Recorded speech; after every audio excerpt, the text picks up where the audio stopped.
Jaya Kunja Bihari Jaya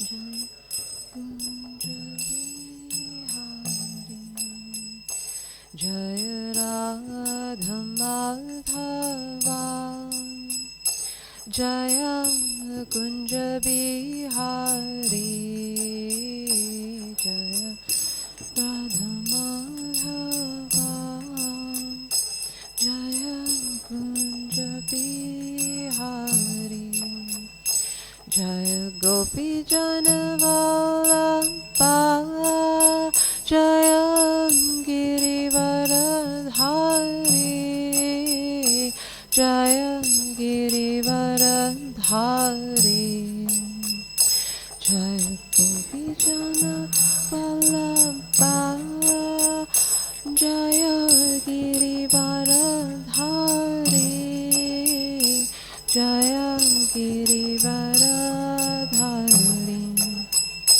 Jaya Gopi Janavallabha Jaya Girivaradhari Jaya Girivaradhari Jaya Gopi Janavallabha Jaya Girivaradhari Jaya Girivaradhari Jaya Yashodanandana Jaya Braja Janaranjana Jaya Yashodanandana Jaya Braja Janaranjana Jaya Yashodanandana Jaya Braja Janaranjana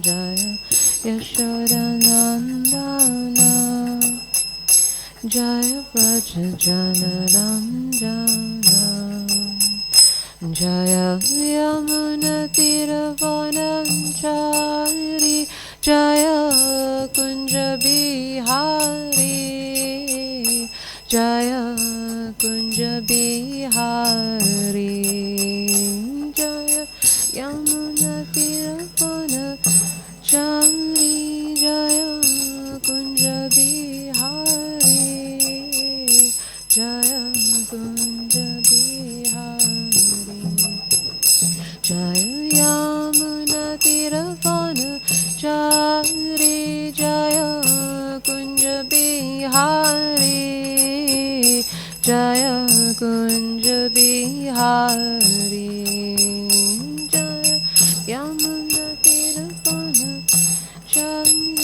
Jaya Kunja Bihari Jaya Kunja Bihari Jaya Radha Madhava Jaya Kunja Bihari Jaya Radha Madhava Jaya Kunja Bihari Jaya Radha Madhava Jaya Kunja Bihari Jaya Radha Madhava Jaya Kunja Bihari Jai Shri Krishna Chaitanya Prabhu Nityananda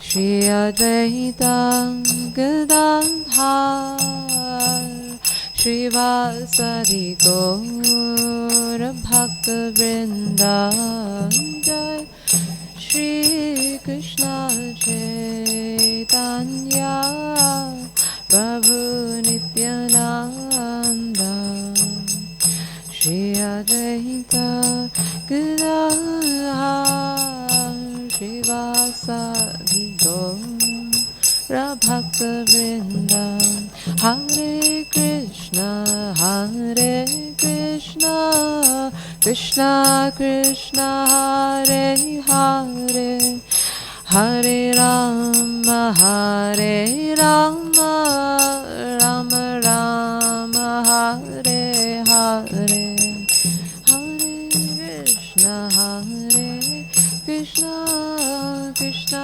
Krishna Hare Hare Hare Rama Rama Rama Hare Hare Hare Krishna Krishna Krishna Hare Hare Hare Rama Rama Rama Hare Hare Hare Krishna Krishna Krishna Hare Hare Hare Rama Rama Rama Hare Hare Hare Krishna Krishna Krishna Hare Hare Hare Rama Rama Rama Hare Hare Hare Krishna Krishna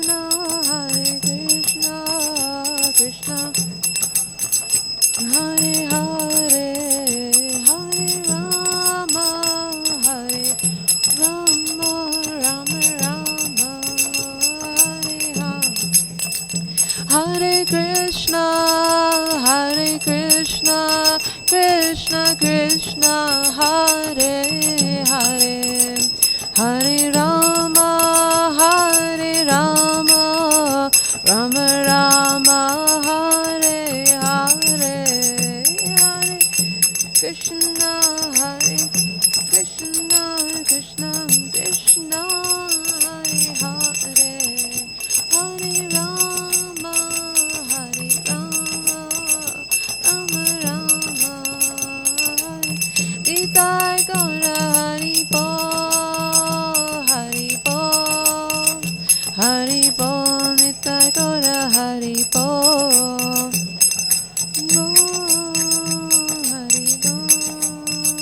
Hari Bol Nitai Gaura Hari Jaya Jaya Prabhupada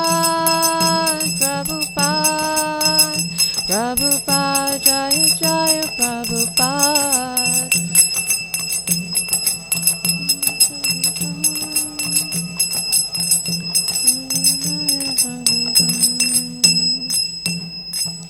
Shri Radha Radhanath ki, Shri Gaura Govardhan Hari ki, Shri Chaitanya Mahaprabhu ki, Shri Grantaraj Srimad Bhagavatam ki, Shri Prabhupada ki, Shri Nitai Gaura Premanandi. So thank you all so much for the service this morning. We're discussing Srimad Bhagavatam.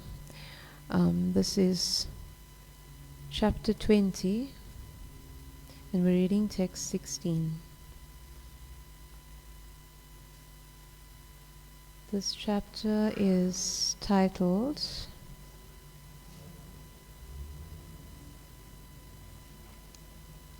Lord Vishnu's Appearance in the Sacrificial Arena. Om Namo Bhagavate Vasudevaya.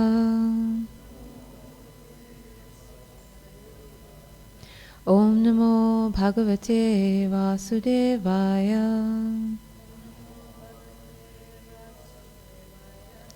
Om Namo Bhagavate Vasudevaya.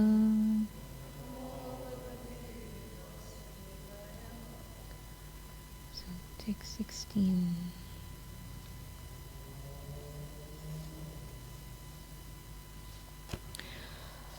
Parang chamat kanchana manavendra vrinishvatehang guna shila yantritaha nahang makhairvay sulabhas tapobhir yogena vayat samachitta varti. So we can all read word by word.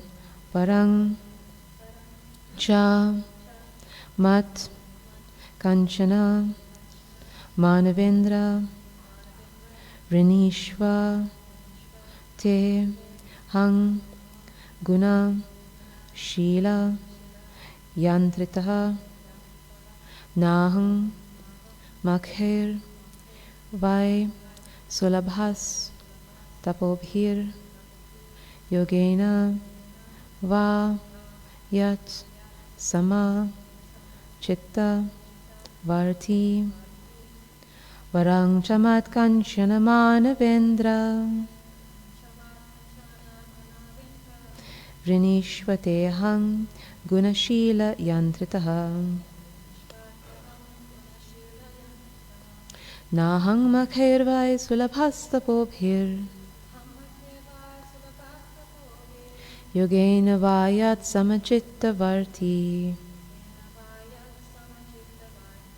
varang chamat kanchana manavendra vrinishvateham gunashila yantritaha nahang makhervai sulabhastapobhir yogena vayat samachitta varti. Does anyone want to read line by line?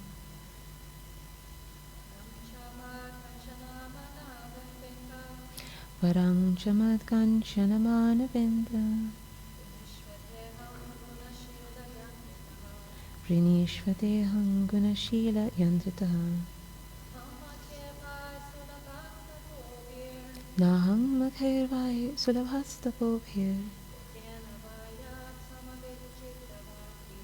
yogena vayat samachitta varti. Okay, so we can read the word by word translation. Varam, benediction. Cha, also. Mat, from me. Kanchana, whatever you like. Manavaindra, O chief of human beings. Vrinishva, please request. Te, your. Aham, I. Guna Shila, by elevated qualities and excellent behavior. Yantritaha, being captivated. Na, not. Aham, I. Makai, by sacrifices. Vai, certainly. Sulabha, easily obtained. Tapobhi, by austerities. Yogena, by practice of mystic yoga. Va, or, yat, because of which. Sama chitta, in one who is equipoised. Varti, being situated. Okay, and the translation is, my dear king, I am very captivated by your elevated qualities and excellent behavior, and thus I am very favorably inclined towards you. You may therefore ask from me any benediction you like. One who does not possess elevated qualities and behavior cannot possibly achieve my favor simply by performance of sacrifices, severe austerities, or mystic yoga. But I always remain equipoised in the heart of one who is also equipoised in all circumstances. So you can all repeat after me. My dear king, I am very captivated by your elevated qualities and excellent behavior, and thus I am very favorably inclined toward you. You may therefore ask from me any benediction you like. One who does not possess elevated qualities and behavior cannot possibly achieve my favor simply by performance of sacrifices, severe austerities, or mystic yoga. But I always remain equipoised in the heart of one who is also equipoised in all circumstances. So this translation and purport is by His Divine Grace A.C. Bhaktivedanta Swami Srila Prabhupada. Srila Prabhupada Ki. So the purport says, Lord Vishnu was very pleased with Maharaj Prithu's good character and behavior and offered him a benediction. The Lord openly says that performing great sacrifices or undergoing the austerities of mystic yoga practice cannot satisfy him. He is pleased only by elevated character and behavior. But these cannot develop unless one becomes a pure devotee of the Lord. Anyone who has developed unalloyed, unflinching devotional service unto the Lord develops his original good qualities as spirit soul. The spirit soul, as part and parcel of the Supreme Personality of Godhead, has all the good qualities of the Lord. When the spirit soul is contaminated by the material modes of nature, one is considered good or bad with reference to the material qualities. But when one is transcendental to all material qualities, all the good qualities come out. These qualities of a devotee, 26 in number, are listed as follows. 1. Kind to everyone. 2. Does not quarrel with anyone. 3. Fixed in the absolute truth. 4. Equal to everyone. 5. Faultless. 6. Charitable. 7. Mild. 8. Clean. 9. Simple. 10. Benevolent. 11. Peaceful. 12. Completely attached to Krishna. 13. Has no material hankering. 14. Meek. 15. Steady. 16. Self-controlled. 17. Does not eat more than required. 18. Sane. 19. Respectful. 20. Humble. 21. Grave. 22. Compassionate. 23. Friendly. 24. Poetic. 25. Expert. 26. Silent. The Lord is satisfied by development of the transcendental qualities of the living entity, and not by artificial performance of sacrifice in mystic yoga. In other words, unless one is fully qualified to become a pure devotee of the Lord, one cannot expect to be liberated from material entanglement.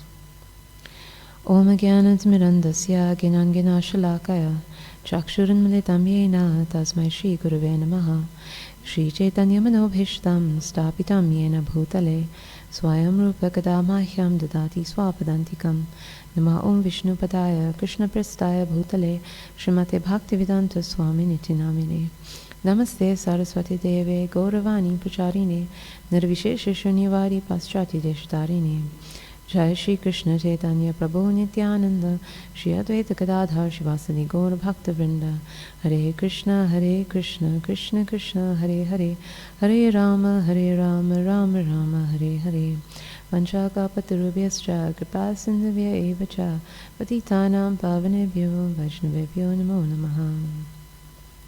So along with praying for the blessings of my masters, I also pray for all your blessings to do justice to this class today. As we discuss these very nice words of the Supreme Lord to Maharaj Prithu. So this verse is in context of the Lord appearing at that sacrificial arena of Maharaj Prithu's 100th unsuccessful sacrifice. Prithu Maharaj, he was trying to conduct 100 sacrifices, and on the last attempt he was thwarted by Indra, and Lord Brahma had to intervene to stop the sacrifices from continuing and from Indra behaving in a very he was behaving in a very derogatory way, and he was actually causing a lot of disturbances in the universe because of that.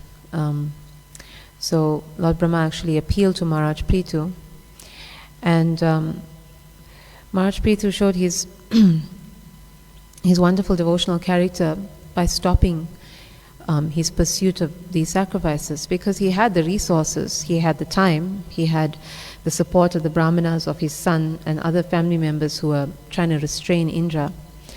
So he could have actually continued. But as a devotee, he understood Lord Brahma's arguments, and he realized that it was much more important for him to set the right example. As a devotee, as someone who was not driven by material gains to perform sacrifices, also to stop Indra from behaving in such a terrible way, he was creating false sannyas orders and creating quite a disturbance. So anyone who's been driven to achieve something, right, by some ambition, knows how hard it is to actually stop before you've achieved that goal. Can you imagine? He's performed 99 sacrifices and he can't perform the 100th. And yet he takes the high road, the spiritual road, the road of a devotee. And the Lord is so pleased with that. He's passed this test that the Lord himself actually appears in order to benedict him. So I think Maharaj Prithu actually got a good deal there. He may not have been able to complete the 100 sacrifices, but he got the darshan of the Supreme Personality of Godhead. God himself actually came before him.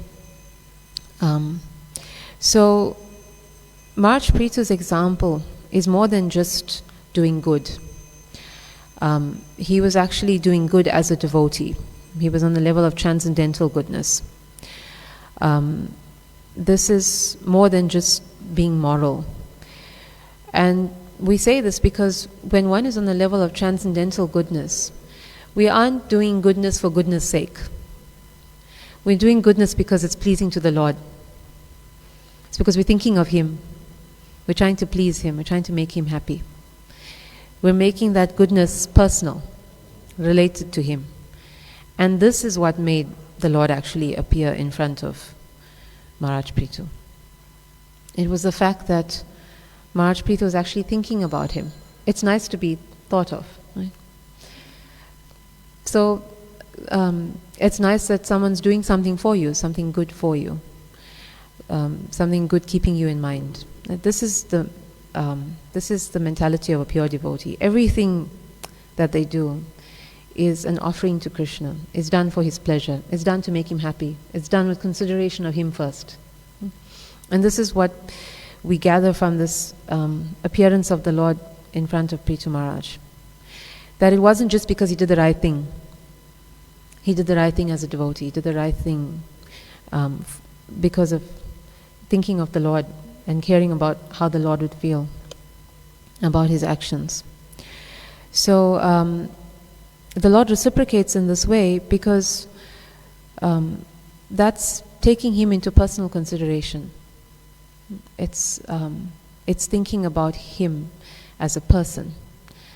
There's a lot of like parallels in this world. For example, like when someone's trying to sell you something, they're often taught that if they mention your name, in particular when they're trying to conduct the sale, that'll get your attention.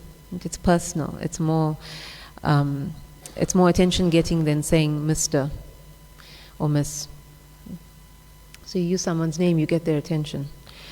And it's also like if you want to get someone's attention on the street and you call out, hey, sir, or ma'am, it's not the same as calling out, hey, Mr., and the person's name. Right? Then you're definitely going to get that person's attention, the one whose attention you want. So in the same way, when we call out to God personally, when you think of Him as a person, call out His name, and regard Him as a person, then He's more likely to, or definitely likely to, reciprocate with you. Particularly, of course, if you're calling out to Him without any motivation, any personal motivation. So that's what King Prithu did. He did this for the Lord, to please Him. He didn't have any motivation. In fact, he was actually giving up something, giving up his ambition. And all these wonderful qualities in him, this has come because of this unmotivated consciousness of the Lord, and it's drawn the Lord into His presence. So this is not ordinary at all. Lord Vishnu is the Supreme Personality of Godhead. He's the origin of all. Aham Sarvasya Prabhavo. He's the ultimate. He's the source. He's the Alpha and the Omega. And here He is, drawn by the love of His devotee to appear in front of him. And tells him, it's because of your good qualities actually That's the reason why I'm here. Your excellent behavior. Guna, Shila. Guna is qualities and behavior is Shila. So it's a very nice word that Srila Prabhupada uses to translate Lord Vishnu's words. The Lord says to Maharaj Prithu, I'm captivated. Captivated. So to captivate someone literally means to capture them, to hold them, right? To bind them. This Supreme Lord, this Alpha and Omega who can't be measured by any means, he's been captured by the good qualities of this devotee. He's within his heart by those good qualities. So someone may argue, but Shri Shri Radha Radhanath ki, Shri Chaitanya Mahaprabhu ki, Shri Giraj Govardhan Hari ki, Shri Prabhupada ki. So Maharaj Prithu has captured the Lord within his heart. So someone may argue, the Lord's in everyone's heart anyway. So what's so important about Maharaj Prithu capturing the Lord in his heart in particular? So that point is valid in that Krishna does say many places, but one very famous verse in the Bhagavad Gita, Upadrashranamanta cha. He is residing in the heart as the overseer and the permitter, but in that role as the witness, impartial. He's required to be impartial. But then Maharaj Parikshit asks Shukadev Goswami in the 7th canto that if Krishna really is partial, why does it appear that he takes the part of his devotees? Why does it seem that he doesn't favor the demons? So Shukadev Goswami explains very nicely. The all-pervading personality of Godhead exists within the heart of every living being, and an expert thinker can perceive how he is present there to a large or small extent. That's interesting. What does that mean? The personality of Godhead exists to a large or small extent. So we don't mean in terms of size, because he's the same size in all beings. But the personality of the Lord, his literal personality as Krishna, it's present to the degree that the living entity engages in devotional service. So let's say that he is more impartial, he's more of a witness, the more impersonal a relationship we have with him, the less developed a relationship in devotional service we have with him. And we'll illustrate it with an example a bit further on. But there is a difference in how he appears in everyone's heart. Just as one can understand the supply of fire and wood, the water in a water pot, or the sky within a pot, one can understand whether a living entity is a demon or a demigod by understanding that living entity's devotional performances. A thoughtful man can understand how much a person is favored by the Supreme Lord by seeing his actions. So how we can illustrate this point is, you have a person who's a judge on a bench, and when he's in that position as a judge, he's impartial to anyone, right, to everyone. He has to judge everybody equally. If someone, though, knows that judge on a personal level, then they know more about him and can see a side of him that others who don't know him on that personal level or have any relationship with him on a personal level can. So it's fair to say that the judge will show more of himself, who he really is, to that person. It's in relation to that that relationship that they have. So the more you get to know the person behind the impartial exterior, the more you can know them as they are, the more you can get to know their real personality. So in the same way, if we want to like the demons, if we don't really want to get to know Krishna, if we don't have any reason to know Krishna, then he will remain the impartial witness to all our activities. And when we try to get to know him through devotional service, more of his personality comes out in the supersoul. The supersoul becomes more like Krishna, we could say. And for the pure devotee, the supersoul actually is Krishna. So this is not a question of partiality. It's a question of the Lord recognizing our independence and reciprocating with us in that way. And that's what it is. So if you want to get to know him, then he'll give you that opportunity. And when you need him, like the demigods do, when you need him and you call to him, then he's going to come and help you. It's not a question of partiality. The demons are not calling to him. They're not asking for help. If they did, he'd help them too. But they don't. So everyone gets what they desire from him. Right? As all follow my path, as all surrender unto me. So he gives them what they deserve and what they need. And he's just respecting one's independence. So his position of impartiality is always there. So if we try to do that, if we try to cultivate that relationship with Krishna, then we also get more of his personality revealed to us. It's just that we have to fight this tendency to see God or to think of God in an impersonal way. It's somewhat rooted in our consciousness. And it's quite difficult sometimes to weed out. And it's a product of the society we're brought up in. And no one knows about God, so no one can raise you with that understanding of what he looks like and what he likes to do with his time and who he likes to hang out with. So in order to keep weeding out those impersonal ideas, we have to become more familiar with the characteristics of God. Right?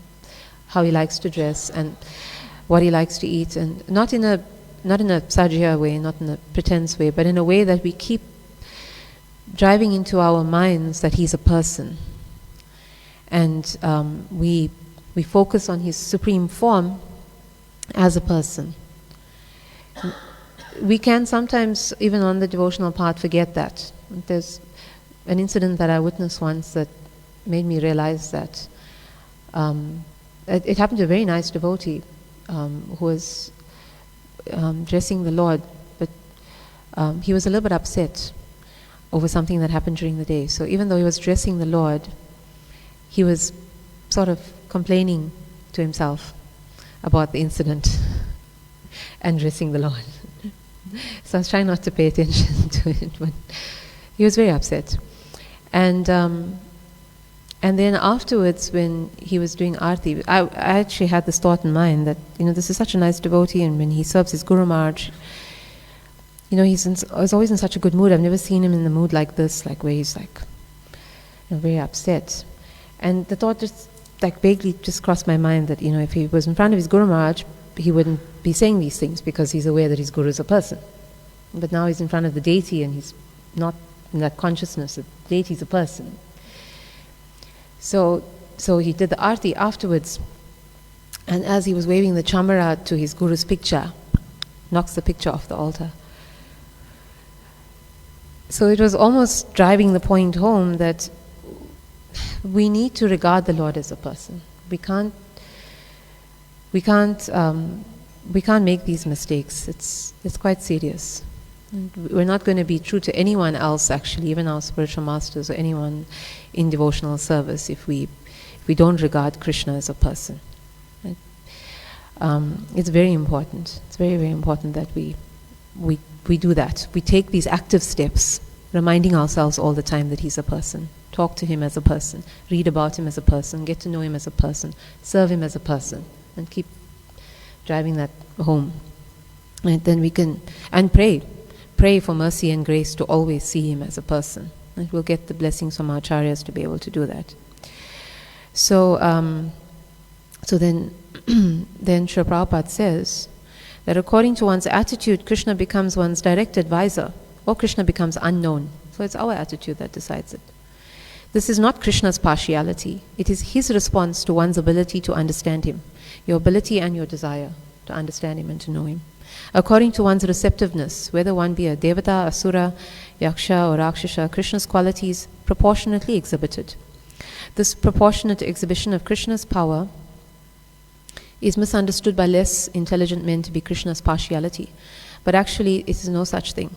Krishna is equal to everyone, and according to one's ability to receive the favor of Krishna, one advances in Krishna consciousness.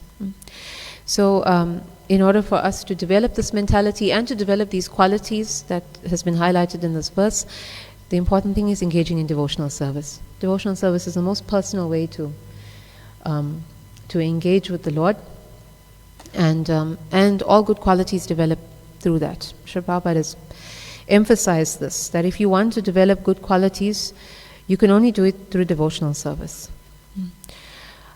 So he's mentioned all these 26 qualities, so we'll just run through them with some comments. So the first one is kind to everyone. And although in this day and age everybody knows what it means to be kind, we limit that to human beings. That's our problem. And if we extend it to animals, it's to domesticated animals, cats, dogs, like that. And we're not thinking about the fact that there are many more species of life than just the cats and dogs. So actually it's only a pure devotee who is truly kind to everyone, because only he is on the platform of real ego, seeing himself as a servant, and seeing every being, not just human beings, as worthy of kindness. The second quality is does not quarrel with anyone. So this is very important to understand from a pure devotees, from the perspective of a pure devotee's qualities, because when we quarrel with someone, it's basically pushing the agenda of your false ego, right? So much so that it causes a disturbance to someone else. But a pure devotee is not on the level of false ego. So even if they appear to disagree with someone, it's for their own good, for the benefit of someone else. And only a pure devotee can do that, because they're not pushing their own agenda. We remember that Prabhupada, he disagreed with a few people. Like Mr. Patel, Dr. Patel is one of those. Srinathji Prabhu also admitted towards the end of his association with Srila Prabhupada about that. Srila Prabhupada actually disagreed with his own spiritual master at their first meeting. But because there was no false ego in their dealings, those gentlemen, they actually became dedicated followers of Srila Prabhupada. Srila Prabhupada became a dedicated follower of Srila Bhaktisiddhanta Saraswati Thakur.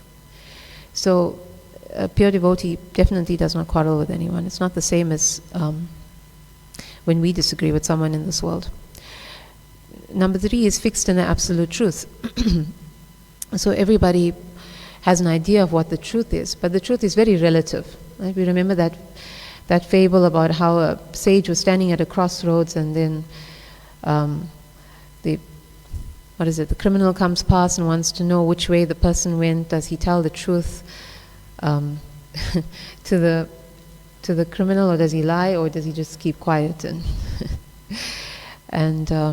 let that one go? So the truth is very relative, but the pure devotee is on the level of absolute truth. Truth that is true in all circumstances, everywhere, all the time. That's what truth really is. Number 4 is equal to everyone. This is also not easy for the ordinary person, but the pure devotee has achieved the Brahmabhuta platform. On that platform, he or she sees everyone as a spirit soul. Pandita Samadarshinaha. And then it's possible to actually be equal to everyone. Number 5 is faultless. Now faultless, we can't look at it from a material perspective, right? Because superficially a pure devotee may not remember the words to all the verses, or exactly when that pastime happened. But the important thing that a pure devotee is able to do is that they're able to know how to behave in every circumstance perfectly, because they know, or they have that higher perspective, because they're on that absolute platform. That's the perspective that we can't see from our narrow viewpoint. So in this way, the pure devotee always knows how to act perfectly, right? The quality of faultless. 6 is charitable. And the ultimate charity is the chance to go back to Godhead. This is what the pure devotee gives to the world. Right? There's a lot of emphasis in society today about charity and doing good, but it's a little bit like giving someone a fish for one meal and versus teaching them how to fish. And the pure devotee doesn't just feed the body, but he or she feeds the soul. Right? Gives them the opportunity to free themselves of this material world and all sufferings. There's no better charity than that. 7 is mild. We're reminded of the verse from Chaitanya Charitamrita that the pure devotee can be as soft as a rose and as harsh as a thunderbolt. But even when they're as harsh as a thunderbolt, they're still mild. Because again, that punishment or that chastisement is not delivered with any false ego. It's not delivered to hurt or to crush. It's not coming from a place of destruction. It's constructive. It's building you up, spiritual life. Therefore, pure devotee is always mild. Next quality is clean. 8. Prabhupada said it's not next to godliness, it is godliness. And this is a way that the Lord can actually, or the Lord actually resides with the pure devotee all the time, in them and without, because of that state of cleanliness that they've achieved. 9 is simple, and this means not simple-minded, but simple in heart. In this material world, everyone's suffering from 4 defects, and one of them is the propensity to cheat. The pure devotee has no such thoughts in mind. He or she is always trying to do the best for everyone, simply trying to help everyone achieve the highest destination. 10 is benevolent. So we've already discussed charitable. So what's the difference with benevolence? So with charity, it's like giving or doing good for a group of people. But benevolence is reaching out to individual persons who may need help, individual families, and so on. So we remember the Srila Prabhupada, of course, did that so many occasions, but one of the very famous examples of a pure devotee who does it is Narada Muni. He's so busy, but he always makes the time to reach out to individuals who need him. Dhruva Maharaj, Prahlad Maharaj, Mrigari the hunter, the snake, all these personalities in Bhagavatam. In fact, Narada Muni is kind of everywhere in Bhagavatam. He's always reaching out to anyone who needs them with that charity, like trying to give them the opportunity to get out of this material world, go back home, back to Godhead. 11 is peaceful. So you can challenge me on this. Arjuna, was he peaceful when he was fighting? Well, yes, because he was not disturbed by desires. That's the definition of peaceful. We're not peaceful when we're disturbed by material desires. Arjuna didn't have that.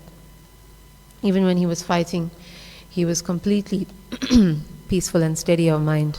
It's actually material desires that cause us so much disturbance. 12 is completely attached to Krishna. Pure devotee wants nothing else other than Krishna, like Maharaj Prithu. He didn't even want that 100th sacrifice.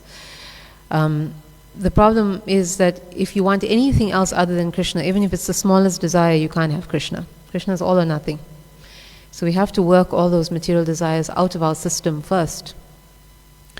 Because if you're holding on to something else, you can't hold on to him. So that's linked to the next quality, 13, no material hankering. This is why we have to get all those material desires out of our system. We have 2 opportunities on the path to prema. The first is anartha nivritti, when we're clearing out most of our sins, almost completely destroyed. And it's challenging. Like Prabhu once gave us such a nice example. When you first start in Krishna consciousness, it's also nice. And it's all this Shraddha and Sadhu Sangha and Bhajana Kriya. And then Anartha Nivritti sets in and the dust starts rising out of the mind and heart and life. Then it's hard. And you kind of wish everything was back to the way it was before. Right? When the dust is not disturbed, it doesn't look so bad. And when you're clearing out and the clouds are raised, it's disconcerting. But we have to go through that. And there's no other way. We have to go through that. We'll always end up better for it. Right? We just have to tolerate the clouds. Most of us are sort of in the clouds. But we tolerate it, and we keep going, and we develop more faith and more taste. And then what happens? Asakti, and then it's all gone. And it's not so hard the second time around.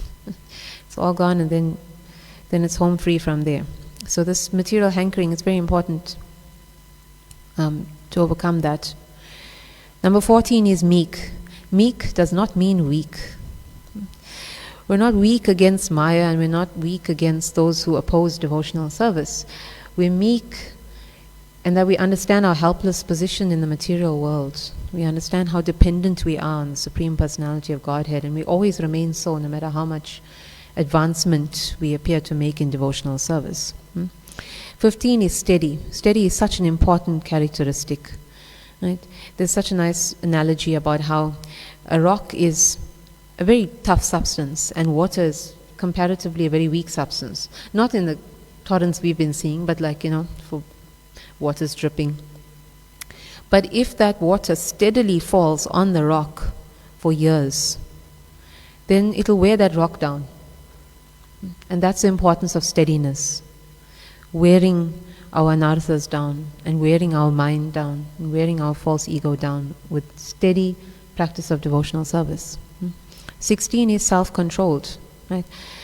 Now that's a very important skill.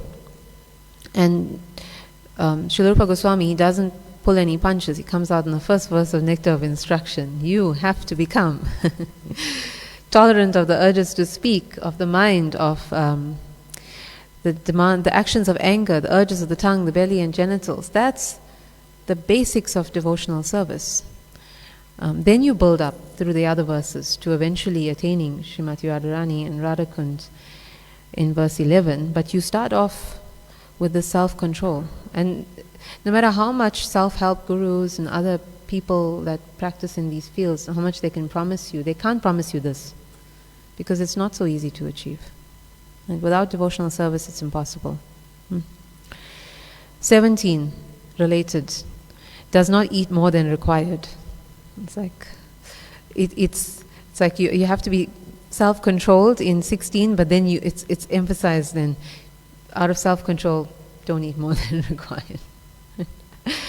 We need the most self-control, most spiritual intelligence for that. But again, it's more than that. Right? It's also, Srila Prabhupada's prasadam pastimes are so relishable, forgive the pun.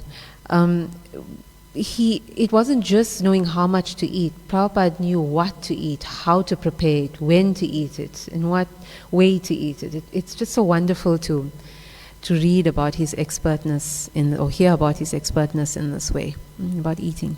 18 is sane. That's a good one, and it's a very important one, because the majority of this world is doing everything that's completely crazy, and it can convince you of it. It can convince you that you're crazy for going against them. It's a problem with following everyone. Right? So many disciples of Srila Prabhupada, I was reading the other day about how one of his disciples or one of his followers was kidnapped by the family, and they tried to put her through the deprogramming the deprogramming exercises. Sounded quite awful. But Prabhupada, they actually put out a pamphlet at that time titled "Who is Crazy?" Because it's only when you actually look at the situation of the material world through Srila Prabhupada's eyes, through the eyes of a pure devotee, then you actually see what crazy really is. And that's why these young people were able to just walk away from their crazy lives through the mercy of a pure devotee, right? To be able to understand what craziness is. It's funny, but I'm sure many of their parents probably told them, if everyone's jumping off a bridge, would you do the same? And that's actually that's the situation in the material world. Right? 19, respectful. Right? No matter how advanced the pure devotee is, he or she is always respectful. Srila Prabhupada said that Devotee is a gentleman, and of course by extension a gentlewoman. No one can preach to anyone without being respectful to who you're preaching to, if you really want to touch the hearts of those people that you're speaking to. 20 is humble. You cannot chant the holy names constantly without being humble.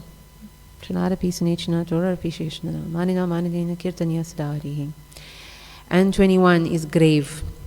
There's a nice little pastime about Srila Prabhupada and gravity, that when he was talking to the devotees about this, one very jovial devotee decided that he'd have to suddenly become grave.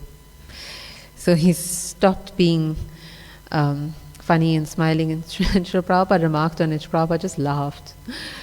Because it's not being grave in an external way, but being grave about the realities of this world. We never forget, no matter how much the illusion is dressed up in a very pretty way, exactly what this world is about. That's what we remain grave about, or grave over.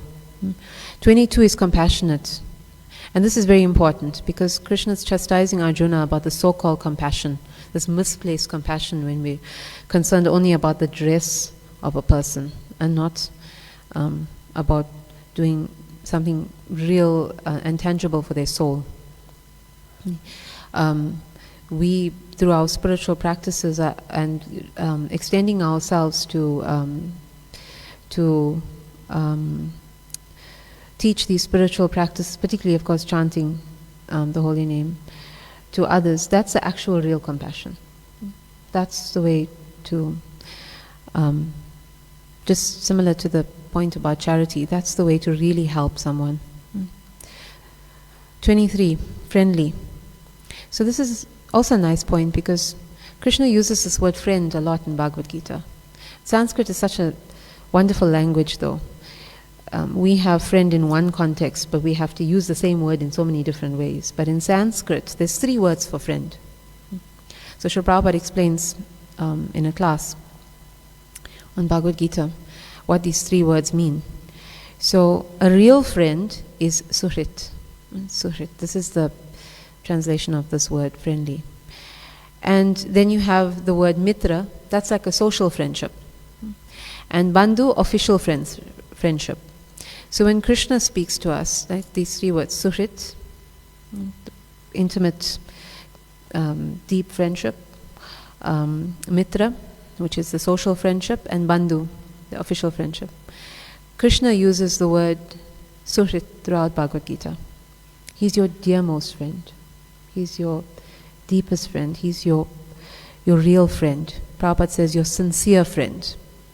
He's always expecting my good. How shall I be good?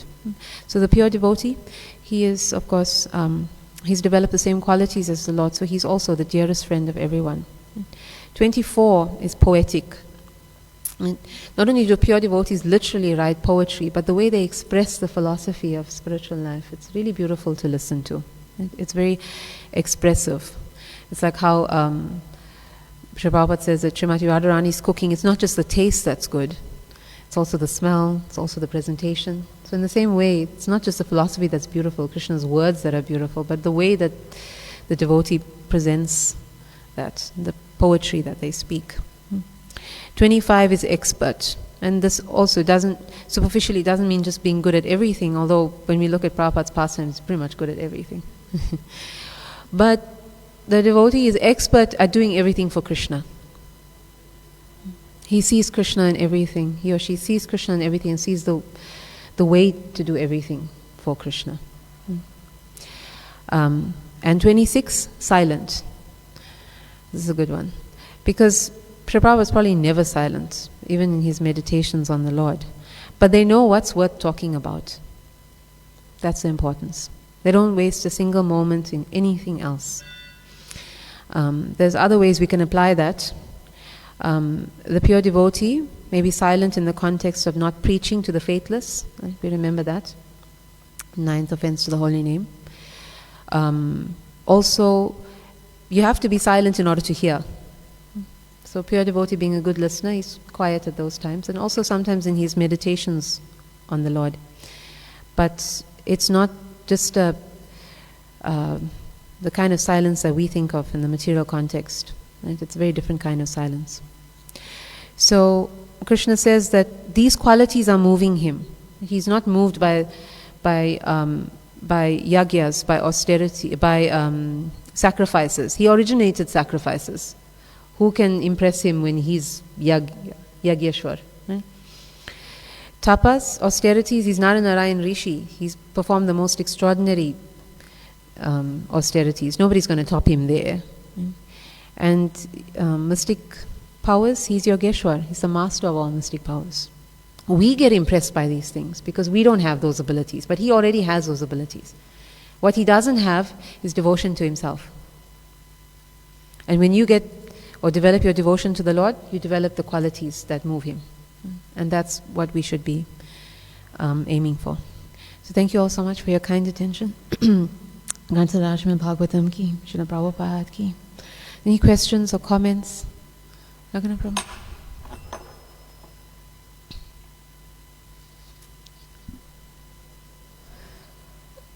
Okay. Yes, Master.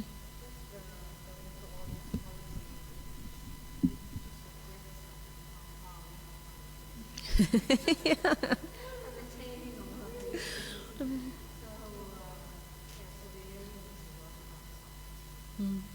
It's true. Yeah.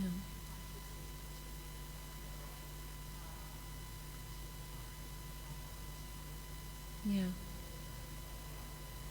No, actually, when I looked at the purport, that's what I was sitting and thinking, like, am I going to go through all the qualities? But exactly that, yeah. It was like, this is going to be a good meditation, like each one of them.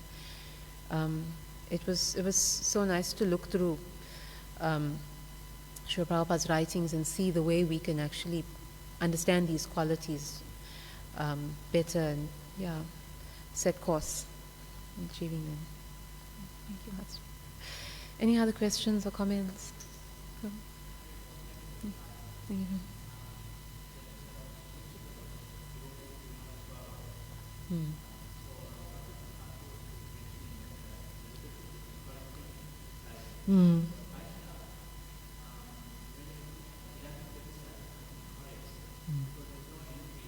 Yes.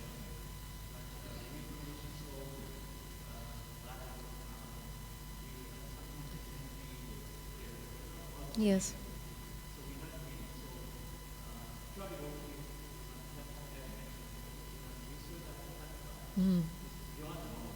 Yeah. Yes. Yes, absolutely. No, thank you for highlighting that, because that's His Holiness Ram Govinda Maharaj was actually bringing that to my attention as well, because he was explaining that when Prabhupada sat on the Vyasasan, he could call people fools and rascals, but he didn't have any false ego, he didn't have any envy. When he did that, it was good for people, actually good for people, and they became devotees because of that. We can't do the same thing.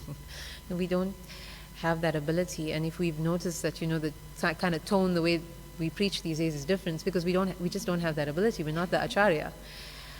We're all still we're still speaking from the platform of the false ego. So it's important that we understand that we also can't go around quarreling or disagreeing with people the way Srila Prabhupada was doing. He could do that. We're just humbly trying to help everybody the best way we can.